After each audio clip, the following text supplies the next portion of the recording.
Hello, everyone, and welcome to our virtual community town hall on ending academic streaming, which is being hosted by the Coalition for Alternatives to Streaming in Education, or CASE.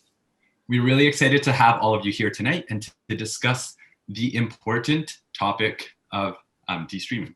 My name is Eddie Avila. I use he, him pronouns, and I'm the Executive Director at the Ontario Undergraduate Student Alliance, or USA, and I'm also a steering committee member at CASE. And we're all very thrilled to have you all join us tonight.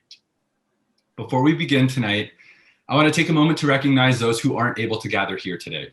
Caregivers, people with low incomes and disabilities, those without sufficient access to internet, or those working from the front lines to keep us safe and prepare us for a just recovery. For those unable to join us, we will be making the recording and the transcript of today's conversation available in the coming days. So before we get started tonight, I do want to acknowledge that I am speaking to you from Toronto, which sits on the traditional territory of the Anishinaabe, Haudenosaunee, and the Huron-Wendat peoples, and is covered by the Dish with One Spoon Treaty, Treaty number 13, and the Williams Treaties. Since we're all calling from different parts of the province today, I also encourage each and every one of us to reflect on the longstanding history of colonized lands we live on, go to school on, and work on. A little bit about myself. I was born in Honduras. I immigrated to London, Ontario, where I grew up and attended elementary school, high school, and university at Western University. London is located on the traditional lands of the Anishinaabe, Haudenosaunee, Lenape, and Attawandaron peoples on lands connected to the London Township, Sombra Treaties of the 1796, and the Dish with One Spoon Covenant Wampum. However, in my K-12 education, I was never taught about Indigenous histories or any of the Indigenous peoples that live in London and the surrounding areas. I never considered who lived on this land before me or my place in that history. However, with a little bit of research, I've begun to learn a little bit more about London's traditional territories and the treaties that impact the place that I grew up and the places that I live now. Even with that important and symbolic land acknowledgement, it all rings a little hollow today as we mourn the many Indigenous children found in mass grave sites across Canada over the past few weeks, and I'm sure there will be more. Our goal to ending academic streaming in Ontario comes from a deep commitment to create an equitable education system that reflects its students, meets their needs, and provides a learning environment in which all can thrive. However, we recognize that despite these aspirations for our schools and our progressive steps toward meeting them, Canadian education institutions remain rooted in a legacy of settler colonialism and white supremacy.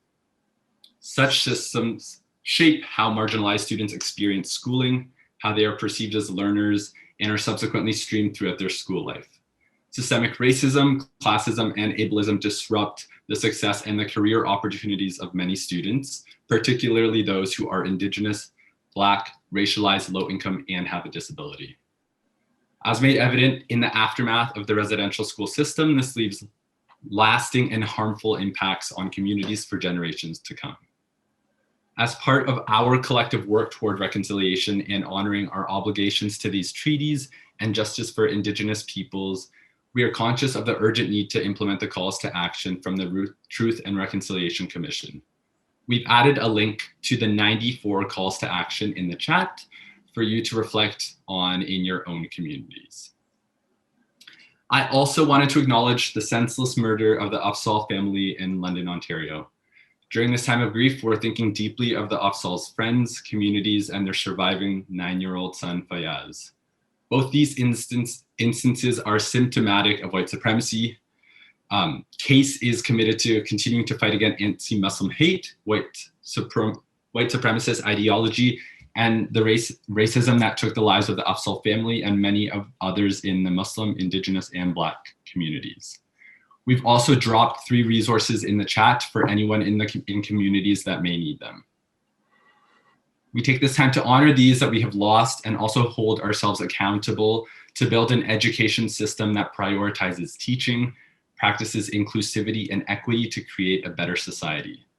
Thank you all for allowing us to take this time and make this space for these very important topics. Now, I want to pass it along to my colleague and one of the original case steering committee members, Winston Tingling. Thanks, Eddie. And thank you all for joining us today. We are really happy to have you on board. For those of you who are joining perhaps for the first time, a little bit of a clip about CASE and its background. It is, as you know, a diverse group of organizations, community groups, parents, students, educators, and individuals who share the common goal of ending the practice of academic streaming in Ontario schools. And over the past 6 years, we've worked with communities, with parents and students to conduct research, support advocacy, and raise awareness about the inequities of academic streaming. So that pretty much gives you a sense of who we are and our focus on ending streaming in this province. In terms of the world that the kind of change that we'd like to see happen, our vision is that all students have full access to programs of study that are aligned with their interests and their career aspirations. As well, we recognize that there are many students who are now in non-academic streams. For them, there's still the challenge of the transition. So we want to see all barriers that limit access to greater academic life choices removed. And we want to see that effective alternatives to streaming are really implemented effectively. So that gives you pretty much who we are, what our focus is. I'd like to talk a bit about our mission. We decided that we would focus our efforts in 3 areas broadly: to conduct educational research and on streaming and its impacts, and what successful alternatives may be developed to address the issue; to raise awareness and engage in community education that will help students and parents make informed decisions about educational choices and pathways. We also want to serve as an effective force for advice and recommendations to the Ministry of Education and to school boards on how to successfully end streaming. We have, of course, a number of partners in our coalition. They're drawn from a wide variety of backgrounds, but what they share in common, though each of them brings their own unique interests and perspectives on this kind of work, what we all share in common is a real strong commitment to ending streaming in this province and providing equity for all students.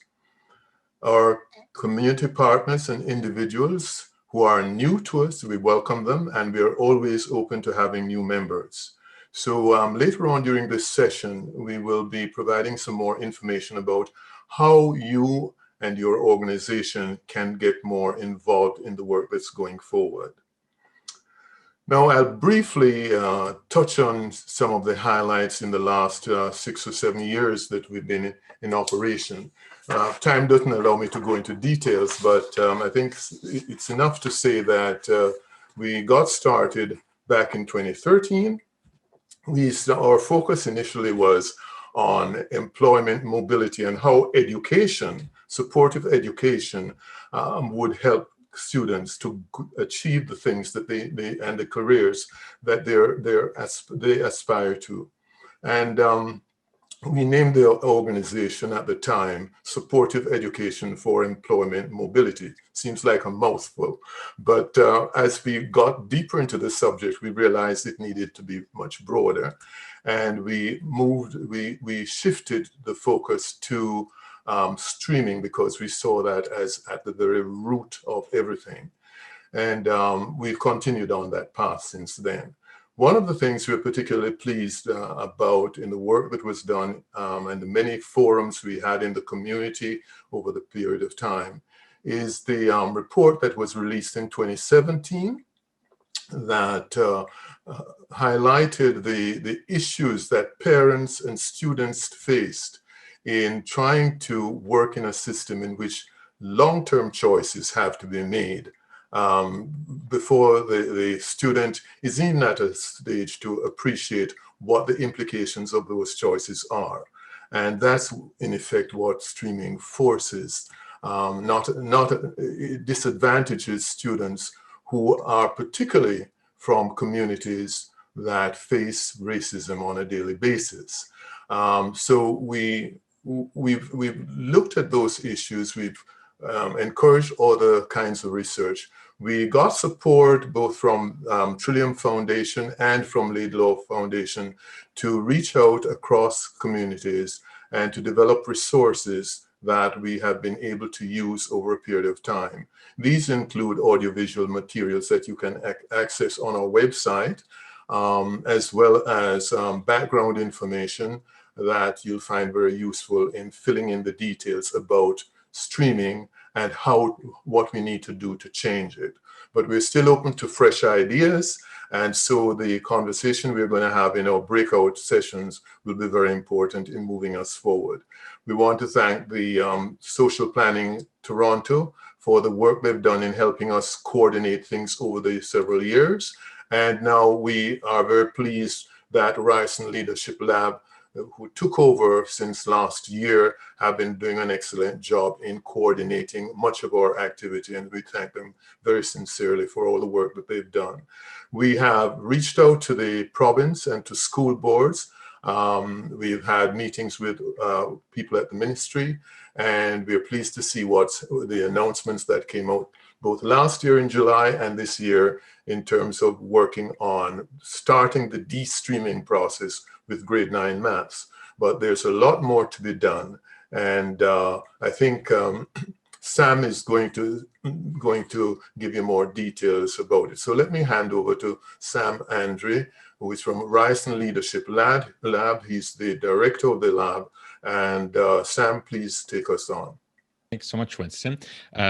And as Winston said, we're going to be moving into breakout rooms shortly to get feedback from all of you. But we just wanted to first take a few minutes to tell you sort of what CASE has been up to over the last little bit in terms of advocacy, so we can get your feedback more directly on that and your ideas. So first, maybe what do we mean by streaming in Ontario? We'll go to this slide. So, because some people use the phrasing a bit differently, we mean that by separating students into distinct and unequal educational pathways based on their perceived ability, and that can begin in elementary school in a whole variety of ways, but it most impactfully maybe leads to academic and non-academic courses or applied courses that begin in grade 9 in Ontario. And we know from research that a disproportionate number of students from low-income families, from Black families, other racialized students, Indigenous students, and students with special education needs are enrolled in these applied courses and are significantly underrepresented among the students who go on to graduate or go on to post-secondary education. And we'll just go to the next slide, sorry. And as I said, this can happen in all sorts of ways before high school. IEPs, French immersion, gifted programs, a whole variety of programming and other grouping influences academic performance and perceived ability. But we'll just go to the next slide. But in Ontario, course selection that begins in grade 8 sets people on pathways that limit their choices. And it's sort of a misnomer in Ontario that people have these flexible pathways that they take different styles of courses depending on their learning needs. The majority of students in Ontario take all of their courses and as one type, and you can see it becomes increasingly difficult to transfer between them as time goes on. And so we'll just go to the next slide. And Ontario is in fact the only province or territory in Canada that does so early. Most provinces begin in grade 10, and you can see from this map that even more so, very few do it in every single course. Many do it just say in math and defer streaming in things like science and English until even later. So Ontario is certainly unique in the way that we are doing this. Let's go to the next slide. And its impacts are significant. So you can see here, if a student takes grade 9 English and math in academic, which is the yellow bars, is the green bars. Fully a majority go on to university directly, nearly 20% go on to college, and only 5% don't graduate high school. If they take it in applied, more than a quarter don't graduate high school, and less than 3% make it to university, again, reinforcing how rare stream switching is as early as grade 9.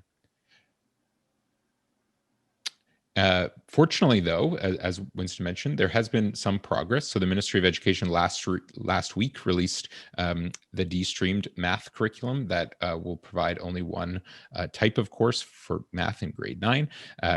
We think this is positive progress, and we're excited to get feedback from it on it tonight. But we are also closely monitoring the rollout to ensure it adequately de-streams. And we're just going to go through quickly the points that we've been making to the ministry and to school boards about what is needed to successfully de-stream. And again, get your feedback on that would be great. I'm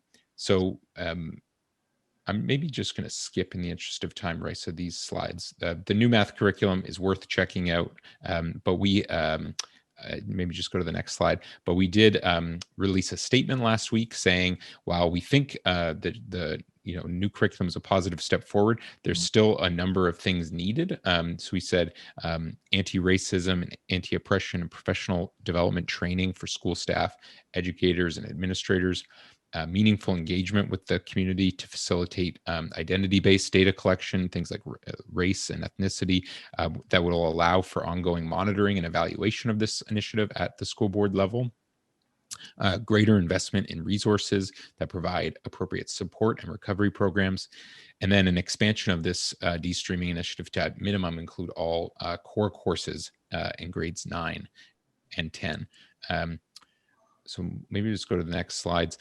These are the 6 recommendations that are on our website at endstreaming.org that you can check out. And we've been using, as Winston mentioned, in our meetings with the ministry and with school boards.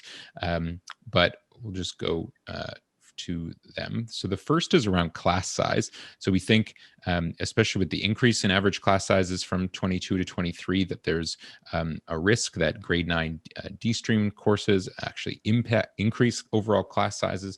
And we're encouraging school boards to make this transition while minimizing class size.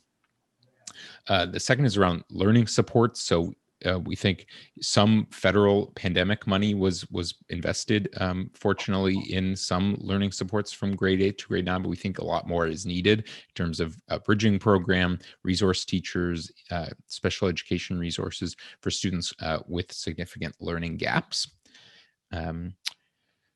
I mentioned this, but we think a lot of work needs to go into professional development and building a K-12 culture of universally high expectations, differentiated instruction, and culturally responsive pedagogy within an anti-racism and anti-oppression framework responsive to anti-Black racism in particular. The ministry did allude last week to dedicating PA Day time to this, which we thought was positive, but training is really needed at all levels, as well as engaging with community, as we mentioned. And then finally, as we said, math is a great starting point, but English, science, the rest of the core courses need to be de-streamed as well for this to work. I'm just going to go to the next slide. And so we think a task force should be put in place that represents the province and a bunch of different viewpoints that would be responsible for giving advice to the ministry about how to expand the de-streaming effort, how to look at existing streaming structures in elementary schools, and monitor the implementation of this really important initiative. So that's sort of what we've been up to. Progress has been made. Further progress obviously is needed, and we're looking forward to feedback from you tonight about what more is needed, if these recommendations make sense, etc. But now I'm going to pass it quickly to Raisa, one of our students, to talk about ways that you can get involved in this work. Thanks, Sam. So CASE currently has 3 working groups. The first one is Communications and Outreach, whose responsibilities include managing external communication with the public and partner organizations, planning events and community education and engagement for CASE, planning and executing awareness campaigns through social media and other channels. Their current work includes following up with school boards across Ontario for opportunities to collaborate, supporting outreach to Indigenous community leaders, and growing cases social media audience and newsletter list. Our next one is the Research and Advocacy Working Group, whose responsibilities include leading research initiatives on de-streaming and collaborating with other researchers and organizations on projects, developing advocacy positions and strategies, holding advocacy meetings with the provincial government, school boards, or other stakeholders. And their current work includes continuing to develop advocacy positions for necessary de-streaming supports and training for the Ministry of Education, and applying for research grants and applications.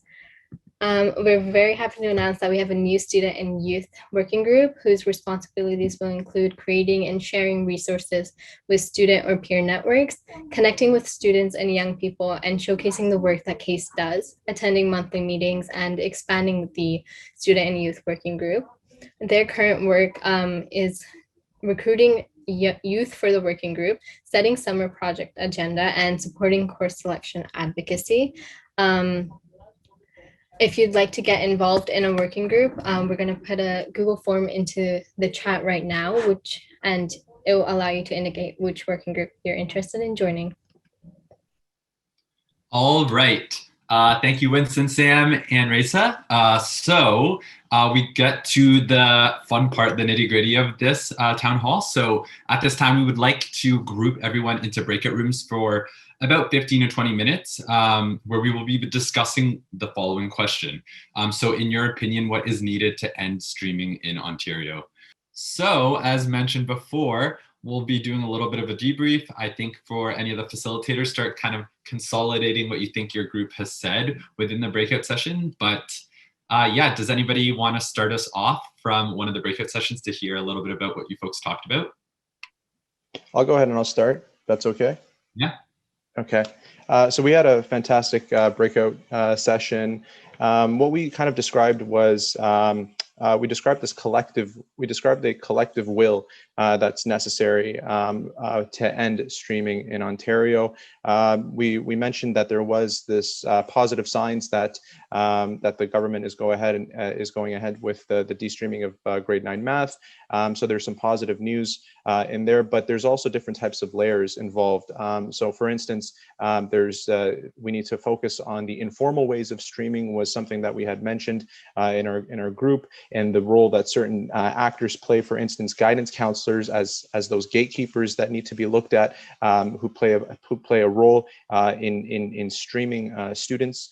That we also mentioned that there was a worry about policy not being enough, that we need to kind of get into more of a shift in the societal beliefs of streaming and de-streaming, and that this isn't just about changing names. It's not just about applied and academic, but that it goes beyond that, and that it doesn't develop into something else. We need to. We also mentioned about there's some worry that that the government or that the ministry doesn't backtrack, rather, because there are plenty of excuses to do so. And so there was some concern about that, but there needs to be this long-term objective and this collective will to change the societal and cultural beliefs, and to ensure that this goes ahead and sticks on track. And I'll stop there. Okay, and then I can pick up from where you left off. For my group, I was in Howard's group.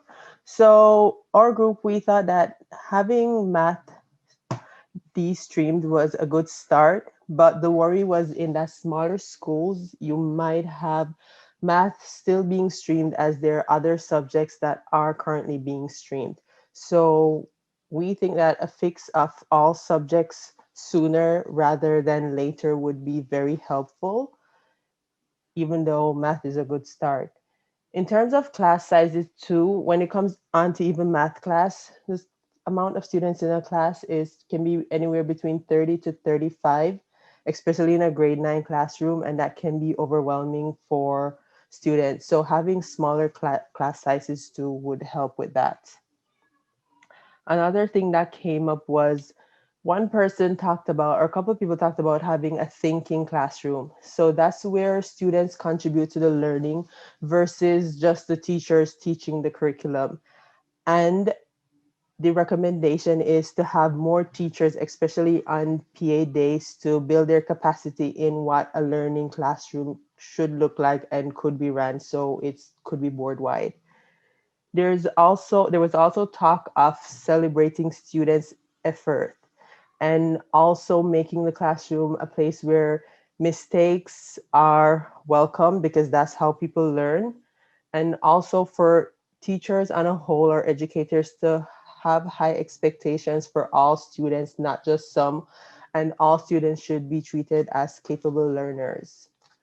There was also recommendations for having thinking classroom, not just for grade nines and high school students, but starting as early as kindergarten to grade eight. So by the time the kids get to the high school level, they're already in that mindset. So having an environment that teaches conceptualization kind of learning versus that rigorous stick to it curriculum kind of teaching that's happening right now. Because the reality is students, most of them, they're afraid of engaging in a subject even as math because they feel incapable before they even enter the classroom. So taking away those stigmas and barriers to having more open thinking where the learning can flow, and also recommendations were made for having students show their learnings and their understanding of a subject in more creative or alternative ways versus the old rigorous way of testing or different avenues that we currently use. And also, too, we did agree that guidance counselors do play a role in this, and having their role revised or updated to accommodate these changes was a recommendation from our group as well. I can go next. Our group had a lot of educators, and so we have a couple of recommendations that were very in aligned with what Case has been recommending. So some of the areas of work will be demystifying streaming and working really with parents and families and in parent engagement into bringing awareness of what streaming actually is and what it looks like for students. Majority of the conversation was focused on understanding a K-12 approach with educators, with parents, and also having a human rights approach or a human rights lens into the work of what actually streaming is doing in our school system. And one important question that was asked is, how do we ensure that streaming doesn't showcase in other ways? How we're going to ensure that locally developed doesn't become the new way of streaming? What is the funding formula that is going to be applied for implementing the streaming? And cultural relevant pedagogies was something that in order to have the streaming into the curriculum, it needs to be relevant. And a lot of educators were sharing some of the work they've been doing within their own boards and how to do working groups and different steering committees that can actually look at how they can better support families, how can they better support teachers as well into demystifying what streaming is. I think that wraps up our group. I can go next. So we also had an excellent discussion, and we talked about how we need to recognize that our schools are diverse and that many schools are located in very, different geographical regions in Canada and around Ontario. So in one of the schools, a lot of students identify as Indigenous. So, teachers there are looking at how can we create resources that will help specific communities and marginalized groups how do we support them directly in that transition to de-streaming. We also talked a lot about how there is a greater need for more buy-in. There are a lot of people who are set in their ways and a lot of teachers who kind of have very specific views about this and do not really understand the need for de-streaming and where that comes from. There's a lack of understanding. A lot of people were referencing things like, how would this impact gifted students, or this is watering down the curriculum. So there are a lot of misconceptions out there about what de-streaming is that needs to be rectified so that more people buy into this idea. We also could, a lot of people in our group were saying that we could highlight and spotlight more success stories and other provinces that are doing this well and doing it already. We also talked about how this might, how de-streaming would look like in a hybrid model. If we're doing virtual and in-person school learning next year, how these uncertainties are also factoring into a lot of the conversations on how best to implement de-streaming. Someone also said that there was a lot of data, a lot of the issues of why there are misconceptions about de-streaming and lack of buy-in for the initiatives, that the data that we receive on this topic is sometimes very Toronto and Peel-centric, region-centric. So a lot of teachers and other school boards are saying, well, this is not a problem that we have here. And, a lot of work is happening to try to convince educators that this is, a Canada-wide problem that's taking place in a lot of different regions as well. There was also some talk about how if we de-stream grade 9 only, but we don't have a long-term vision to de-stream other years as well, like grade 10, a lot of teachers are facing difficulties with how do we advise students who are going to have to make a decision in grade 10 about choosing one way or the other if they're de-streamed in grade 9. So kind of taking a more long-term view to de-streaming. While de-streaming grade 9 is an important first step and certainly welcomed, we also want to think about how that impacts other years as well. In our group, we talked about the importance of public education. As other people have mentioned, there's a recognition that both parents and sometimes teachers might be anxious about, well, what this de-streaming means.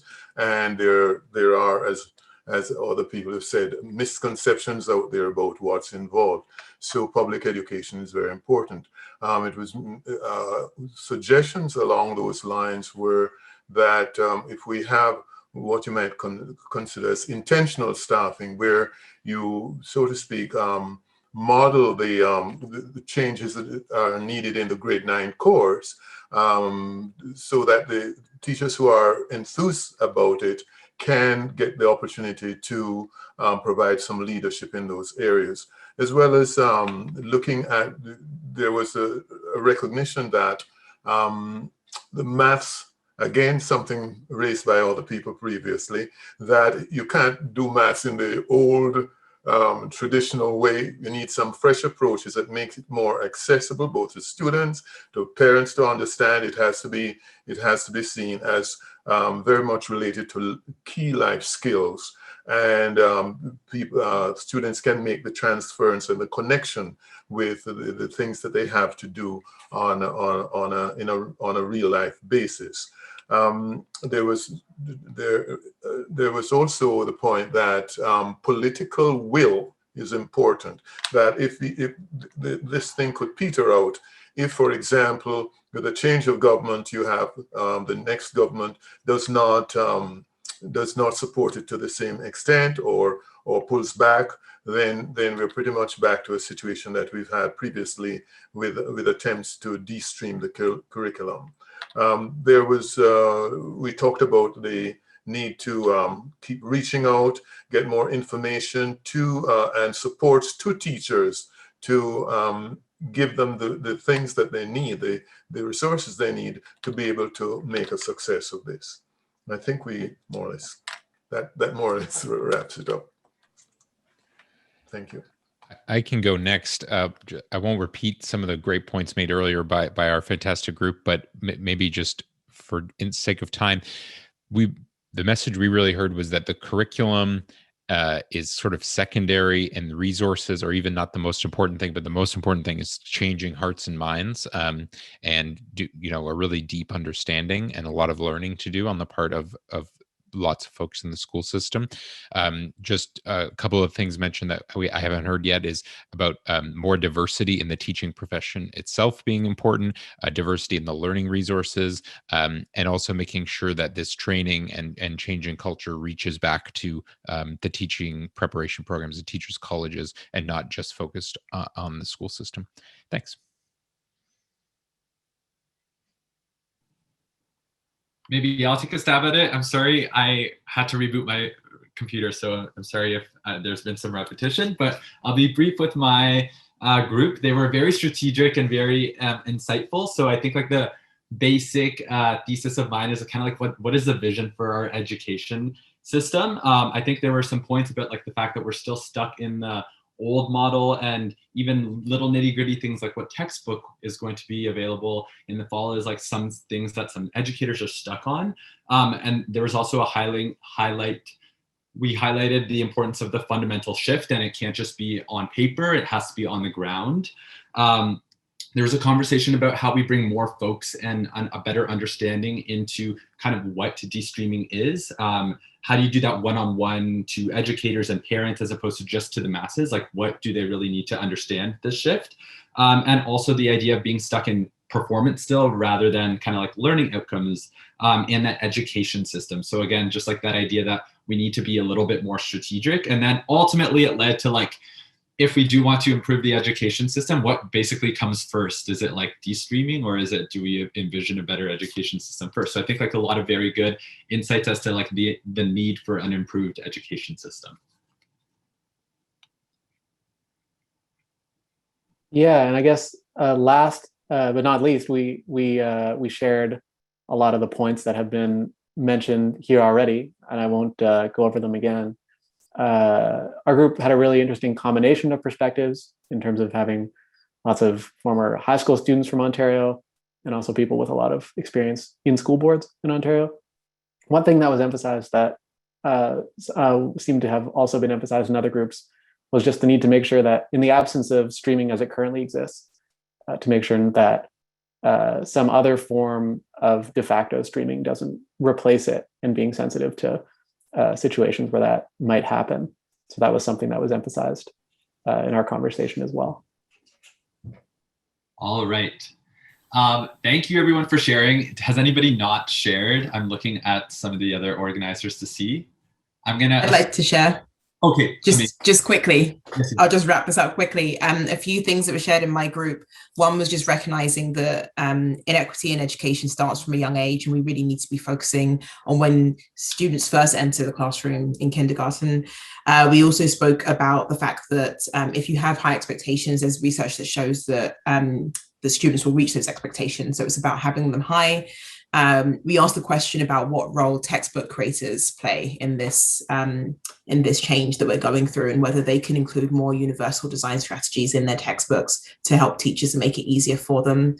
And we also just spoke about the fact that there is some fear, some hesitancy, some sayings that this has happened before and it hasn't worked, and really trying to acknowledge that we're in a different time and that we're in a different situation right now, and there is an opportunity for change, and that we should try to embrace it while providing teachers with all the support they need to make that cultural shift as well. Amazing. Thank you so much for sharing. All right, given that there's 1 minute left, I'll try to do a little bit of a wrap up and thank everybody for their time. But yes, we want to thank everybody for coming out tonight and providing your input to help contribute towards a more equitable education system. This was an excellent and enlightening discussion. I would like to thank all the facilitators for your time and insight, along with the audience and participants for engaging in this meaningful conversation centered around ending academic streaming. If you're looking for more ways to get involved, you can head to our website, where you will find our 6 recommendations and a fact sheet that will help raise awareness in your communities and mobilize the conversation about ending academic streaming. We'll also add these resources in the chat, so look for that. On our website, we have also resources, research, and videos available for parents and students to make them aware of streaming structures. You can also sign up for our coalition if you wish to receive emails about new research, awareness campaigns, or opportunities to help end streaming in Ontario. Following our social platforms is also another great way to stay updated. Within CASE, we also have 3 working groups, as Raisa mentioned. If you're interested in getting involved in one of these groups, please fill the form out that's been included in the chat. In a follow-up email, we will be making the recording available with a transcript and summary of the major takeaways from our conversation, including ways that you can stay involved. All of that said, thank you so much for joining again. Thank you for your patience and your time, and please take care.